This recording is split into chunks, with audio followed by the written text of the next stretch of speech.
Hello friends, welcome to बुनियाद academy. आइए आज हम समझते हैं हिंसबर्ग रिएजेंट क्या होता है। हिंसबर्ग जो रिएजेंट है वो हमारी किस में हेल्प करता है। तो देखिए आज का ही जो टॉपिक रहने वाला है ये अपने 12th क्लास के लिए बोर्ड एग्जाम के लिए तो इम्पोर्टेंट है ही, साथ में नीट जेई में भी यहाँ से क्वेश्चन आता है, आईआईटी जेईई वगैरह में भी यहाँ से क्वेश्चन पूछा जाता है। ठीक है, तो देखिए जनरली होता क्या है हिंसबर्ग रिएजेंट और ये किस काम में यूज लिया जाता है। जनरली हम ऑर्गेनिक केमिस्ट्री में 12th क्लास में एक चैप्टर है अमाइंस चैप्टर में हमें ये टॉपिक देखने को मिलता है हिंसबर्ग रिएजेंट। ठीक है, तो देखिए अमाइंस की जब हम रिएक्शन करवाते हैं ना वहाँ पर हम आपको ये वाला टॉपिक करवाते हैं और मैं आपको ये सेपरेटली यहाँ पे पढ़ाने जा रही हूँ कि हिंसबर्ग रिएजेंट अपना होता क्या है। तो देखिए इसका यूज किस लिए किया जाता है, ये देखिए हिंसबर्ग रिएजेंट किस लिए यूज किया जाता है। हिंसबर्ग रिएजेंट अगर हमें ये बताना हो कि किस टाइप का अमाइन है, किसको डिफ्रेंशिएट करता है, ये 1 degree amine, 2 degree, 3 degree amines को ये क्या करता है, आइडेंटिफाई करता है। इनके लिए ये अमाइंस के लिए क्या किया जाता है, टेस्ट किया जाता है। अगर हमें ये पहचानना हो कि हमारे पास 1 डिग्री अमाइन है, प्राइमरी है, सेकेंडरी है, टर्सरी अमाइन है, तो हम किसका यूज करेंगे, हिंसबर्ग रिएजेंट का यूज कर सकते हैं। हिंसबर्ग रिएजेंट हम ये बताता है कि किस टाइप का अमाइंस है हमारे पास, तो कौन बताएगा, कौन आइडेंटिफाई करवाएगा, हिंसबर्ग रिएजेंट। अब बात आती तो किसको डिस्टिंग्विश करने के लिए, किसको आइडेंटिफाई करने के लिए यूज किया जाता है। जनरली अमाइंस को कैटेगराइज करने के लिए इसका यूज किया जाता है। तो जनरली हम ये समझते होता क्या है हिंसबर्ग रिएजेंट। तो देखिए हिंसबर्ग रिएजेंट क्या होता है, बेंजीन सल्फोनाइल क्लोराइड। क्या होता है, बेंजीन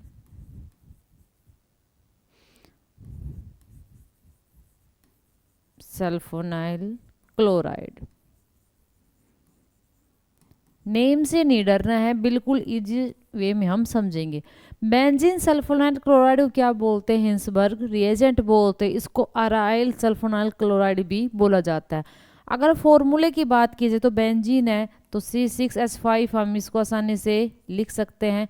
उसके साथ में क्या जुड़ा हुआ है, सल्फर, और एक साइड इधर ऑक्सीजन, एक साइड इधर ऑक्सीजन, और लास्ट में हमारे पास क्या है, क्लोरीन। ये है इसका फॉर्मूला। हिंसबर्ग रिएजेंट ये होता है बेंजीन सल्फोनाइल क्लोराइड। इसको हम क्या बोलते हैं, हिंसबर्ग रिएजेंट बोलते हैं। और ये यूज में किस लिए आता है, जब हमें ये पता लगाना हो कि हमारे पास किस टाइप का अमाइंस है, 1 डिग्री है, 2 डिग्री है या 3 डिग्री अमाइन है, तो हम किसका यूज करेंगे, हिंसबर्ग रिएजेंट का हम क्या करते हैं, यूज करते हैं। ठीक है, अब बात आती है तो यहाँ पर हम बेंजीन भी लिख सकते हैं, C6H5 भी लिख सकते हो, बेंजीन बना सकते हो आप, कोई दिक्कत नहीं है। क्या यहाँ पर S double bond O, S double bond और यहाँ पर ये क्या है, Cl। तो खाली यहाँ पर इसकी जगह मैंने क्या लिख दिया, C6H5। ठीक है, अब बात करते हैं किस टाइप से रिएक्शन होती है। बिल्कुल सिंपल है समझना, थोड़ी लंबी रिएक्शन है लेकिन वैसे बहुत ही सिंपल रिएक्शन है। अगर मान लो हमारे पास क्या है, 1 डिग्री अमाइन है, प्राइमरी अमाइन है, तो 1 डिग्री के केस में होगा क्या, अगर हमने क्या लिया, प्राइमरी अमाइन लिया, 1 डिग्री अमाइन लिया। अगर 1 डिग्री अमाइन है, और लास्ट में कंक्लूजन भी बता दिया जाएगा आपको। तो देखिए 1 डिग्री अमाइन लिया, मान लो हमने ये ले लिया C2H5 और यहाँ पर मैंने क्या लगा दिया, ये NH2। ठीक है, अब ये है अपने पास 1 डिग्री अमाइन, प्राइमरी अमाइन, और हमारे पास हमें क्या पता है, नाइट्रोजन के पास क्या प्रेजेंट है, लोन पेयर प्रेजेंट है, इजिली इलेक्ट्रॉन क्या कर सकता है, डोनेट ये कर सकता है। ठीक है, तो होगा क्या, जब हम इसकी रिएक्शन करवाएंगे, किसके साथ करवाएंगे, बेंजीन सल्फोनाइल क्लोराइड, जिसको हम क्या बोलते हैं, हिंसबर्ग रिएजेंट हम जिसको बोलते हैं। तो देखिए C6H5 S double bond O double bond O Cl, इसके साथ जब हम इसकी क्या करवाते हैं, रिएक्शन, तो इलेक्ट्रॉन देने वाला तो ये है, कोई ना कोई इलेक्ट्रॉन लेने वाला भी तो होना चाहिए। लेकिन हम यहाँ से क्या देखते हैं, इलेक्ट्रॉन का भूखा यहाँ पर कौन बैठा है, सल्फर बैठा है। किस लिए बैठा है, देखो कितने इलेक्ट्रोनेगेटिव एलिमेंट इसके सराउंडिंग में लगे हुए हैं, 3 इलेक्ट्रोनेगेटिव एलिमेंट से घिरा हुआ है, साथ में बेस्ट लिविंग ग्रुप भी यहाँ पे लगा हुआ है, क्लोरीन। तो होगा क्या, तो इसको इलेक्ट्रॉन चाहिए, इलेक्ट्रॉन देने वाला कौन है अपने पास, नाइट्रोजन, सल्फर से इलेक्ट्रॉन दे दे, एक बार इलेक्ट्रॉन लेके वापस कम बैक होगा और ये Cl क्या हो जाएगा, बाहर हो जाएगा। हमारे पास बनेगा क्या, C2H5 नाइट्रोजन, नाइट्रोजन के पास क्या है, दो दो अपने पास क्या है, हाइड्रोजन, और इसने किससे बॉन्ड बना लिया है, इस सल्फर से बॉन्ड बना लिया है। और इस साइड मैंने इसको लिख दिया C6H5 बेंजीन लगा दी, और ये Cl तो क्या हो चुका है, लिविंग ग्रुप एज ए बाहर हो चुका है। अब देखिए नाइट्रोजन इलेक्ट्रॉन डोनेट किए हैं, इसलिए अपने नाइट्रोजन पर कैसा चार्ज आएगा, यहाँ पर पॉजिटिव चार्ज आएगा। कैसा चार्ज आएगा, पॉजिटिव। अब पॉजिटिव चार्ज स्टेबल नहीं है, अब ये क्या करेगा, अपनी कमी को कहीं ना कहीं से क्या करने की कोशिश करेगा, कंप्लीट करने की कोशिश करेगा। तो ये कंप्लीट करेगा कहाँ से, देखिए दो दो क्या है, हाइड्रोजन है, ये हाइड्रोजन से क्या ले लेगा, अपने इलेक्ट्रॉन, इस बॉन्ड के इलेक्ट्रॉन ले लेगा, और ये H+ क्या हो जाएगा, बाहर हो जाएगा। क्या हो जाएगा, बाहर। तो अपने पास बना क्या, देखिए C2H5 नाइट्रोजन, हाइड्रोजन एक बाहर हो चुका है, एक यहाँ पर बचा हुआ है S double bond O double bond O, और यहाँ पर क्या है C6H5 बेंजीन। ठीक है, ये अपने पास कंपाउंड बन चुका है। यहाँ तक तो रिएक्शन हो गई इस हाइंसबर्ग रिएजेंट की, किसके साथ, प्राइमरी अमाइंस के साथ। अब जब हम इसको देखो, ये तो है पहली रिएक्शन, अब हम इसकी किसके, जो ये बना है इसके किस साथ रिएक्शन करवाएंगे, किसी बेस के साथ। हम ये देखेंगे एल्कली में, एल्कली मींस बेस, बेस में सोल्यूबल है या नहीं है। तो अब हम सेकंड रिएक्शन यहाँ से कंटिन्यू करवाएंगे, हम सोल्यूबल करके देखेंगे एल्कली में, बेस में इसको करके देखेंगे सोल्यूबल हो रहा है या नहीं हो रहा है। तो जनरली मैंने एल्कली मान लो क्या ले लिया, मान लो NaOH ले लिया, क्या ले लिया, NaOH। तो हमें पता है OH तो कैसा पार्ट होता है, नेगेटिव पार्ट होता है, तो OH क्या है, नेगेटिव है, तो ये नेगेटिव क्या करेगा, इस H को आसानी से ले लेगा। ठीक है, यहाँ क्या आ जाएगा, H+ ले जाएगा तो नेगेटिव बचेगा, और यहाँ पर इसके साथ यहाँ पर जैसे ही नेगेटिव आएगा तो सोडियम प्लस यहाँ पर लग जाएगा। मीन्स कहने का क्या है, प्राइमरी अमाइंस ने हिंसबर्ग रिएजेंट के साथ रिएक्शन की, और जो भी बना है ना कॉम्प्लेक्स कंपाउंड, उस कंपाउंड की जब हम एल्कली में लगा लो, बेस में जब हम रिएक्शन करवाते हो आसानी से क्या हो जाता है, सोल्यूबल। सोल्यूबल कब होगी कोई चीज़, तब इन दोनों के आपस में रिएक्शन हो, कोई ना कोई कनेक्टिविटी बने, कोई ना कोई बॉन्ड बने। ठीक है, किसी ना किसी फोर्स ऑफ अट्रैक्शन। तो जनरली बना क्या यहाँ पर C2, एक सेकेंड देखो C2H5, ये है नाइट्रोजन, हाइड्रोजन जा चुका है, नाइट्रोजन पर कैसा चार्ज आया, नेगेटिव। तो यहाँ पर इसके साथ क्या लग जाएगा, सोडियम पॉजिटिव। ये एज इट इज है C6H5 S double bond O, और वो OH ने क्या ले लिया, वाटर ले लिया। ये हमारे पास एक साल्ट बन गया, क्या बन गया, ये एक साल्ट बन गया, और ये क्या है, सोल्यूबल है। क्या है, सोल्यूबल। तो यहाँ से देखो आपको इतना बनाने की जरूरत नहीं है, यहीं पर आप समझ जाओगे। करना क्या है, दो रिएक्शन की है, अगर प्राइमरी अमाइंस जब किस साथ रिएक्शन करता है, बेंजीन सल्फोनाइल क्लोराइड, ये कह सकते हो हिंसबर्ग रिएजेंट के साथ अगर रिएक्शन हुई है तो रिएक्शन तो हो गई। रिएक्शन होने के बाद जब हम इसको में एल्कली के साथ रिएक्शन करवाते हैं तो 1 डिग्री अमाइन ने रिएक्शन कर ली, यहीं से समझ जाओगे कि नाइट्रोजन के पास हाइड्रोजन है तो रिएक्शन आसानी से हो जाएगी। रिएक्शन हो गई बेस के साथ, तो क्या समझोगे, बेस में क्या हो गया, ये कंपाउंड सोल्यूबल हो गया। क्या हो गया, ये सोल्यूबल होगा। It means 1 degree amines Hinsberg reagent के साथ रिएक्शन करता है और बेस में सोल्यूबल होता है, ये पॉइंट इंपॉर्टेंट है। अब नेक्स्ट हम सेम रिएक्शन लेंथ है लेकिन है कुछ भी नहीं। अब सेम इसकी रिएक्शन हम 2 डिग्री अमाइन के साथ करके देखेंगे और फिर देखेंगे वो भी सोल्यूबल है या नहीं है। तो आइए चलते हैं किसके साइड, 2 डिग्री अमाइन लेते हैं। कितने डिग्री अमाइन लेते हैं हम, 2 डिग्री। तो देखिए वही सेम नाइट्रोजन और ले लिया मैंने C2H5, दोनों साइड लगा दी।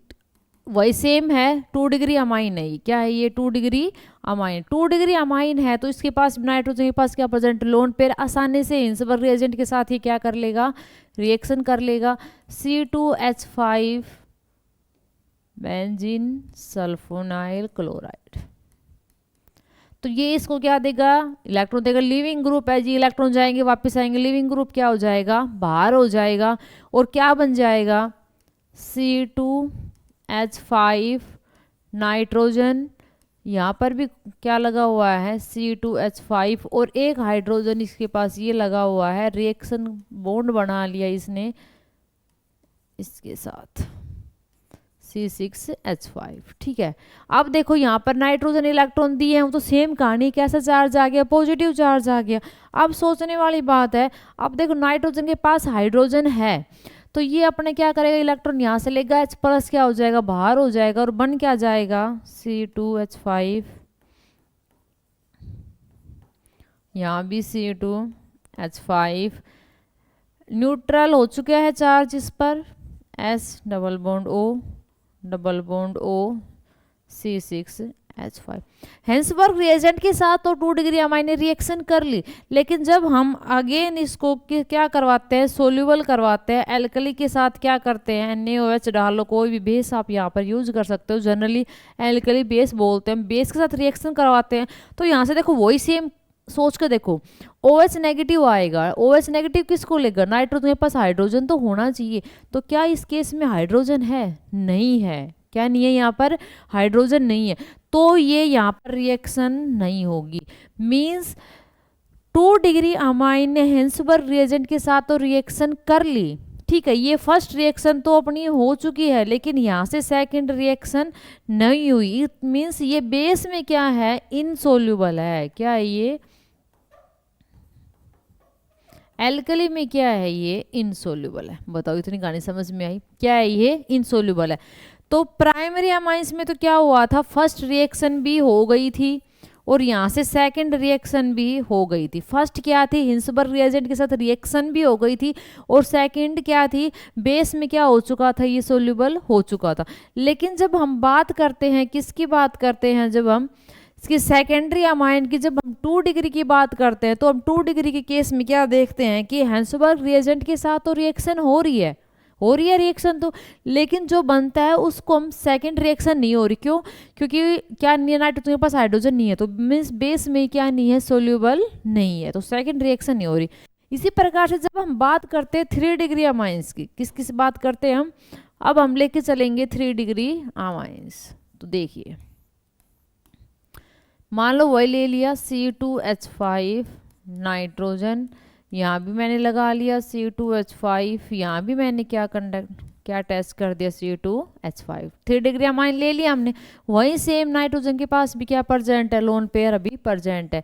इसकी जब हम रिएक्शन करवाएंगे हेंसबर्ग रिएजेंट के साथ, बेंजीन सल्फोनाइड क्लोराइड के साथ, तो ये ही रिएक्शन नहीं होगी, क्या नहीं होगी, ये रिएक्शन नहीं होगी, ठीक है। ये हिंसबर्ग रिएजेंट के साथ 3 डिग्री अमाइन रिएक्शन नहीं करता। अब वो बात, अब उसको भी समझ लेते हैं क्यों रिएक्शन नहीं करता। मान लो आपने क्या, रिएक्शन नहीं होते लेकिन फिर भी देखो, आप करवा के देखो एक बार, जब आपने लोन पेयर की यहाँ पर रिएक्शन करवाई, ये Cl क्या हो जाएगा बाहर, तो देखो बना क्या, C2H5, ये रहा नाइट्रोजन, यहाँ भी C2H, कोई भी यार ग्रुप हो सकता है, यहाँ भी क्या है, C2H ग्रुप H5, ये H के साथ अटैच हो गया। आपने होता नहीं है अटैच, मान लो आपने किसी ना किसी प्रकार से अटैच करवा दिया, हो गया अटैच। अब नाइट्रोजन पे कैसा चार्ज है, पॉजिटिव चार्ज है, कैसा चार्ज है, पॉजिटिव। अब बताओ, आप सोच के, क्या पॉजिटिव चार्ज नाइट्रोजन इसकी कमी कहाँ से पूरी करेगा, नाइट्रोजन को तो इलेक्ट्रॉन चाहिए ना, इलेक्ट्रॉन को भूखा है, यहाँ पे पॉजिटिव चार्ज है। और ये अपने वहाँ पे तो क्या होते थे, हाइड्रोजन होते, 1 डिग्री में 2 हाइड्रोजन थे नाइट्रोजन के पास, 2 डिग्री में 1 हाइड्रोजन था, अपना पॉजिटिव चार्ज उसने कंप्लीट कर लिया था, न्यूट्रलाइज कर लिया था। लेकिन यहाँ पर इथाइल ग्रुप लगे हुए हैं, कोई पॉजिटिव चार्ज नाइट्रोजन को कंप्लीट करने वाला नहीं है, इसकी भूख को मिटाने वाला यहाँ पर कोई नहीं है, तो ये रिएक्शन यहाँ पर नहीं होगी। आगे चलेगा कहाँ से, बेस की तो बात नहीं है, पहली रिएक्शन नहीं हुई। 1 डिग्री में दोनों रिएक्शन हो रही थी, 2 डिग्री में 1 रिएक्शन हुई थी ये वाली, और 3 डिग्री के केस में हिंसबर्ग के साथ ही रिएक्शन नहीं की, सोल्यूबल की तो बात ही रह गई, ठीक है। तो आपको क्या समझ में आया, देखो शॉर्टकट जब हम चलते हैं तो 1 डिग्री अमाइंस जो होता है, क्या होता है, जो 1 डिग्री अमाइंस होता है वो हिंसबर्ग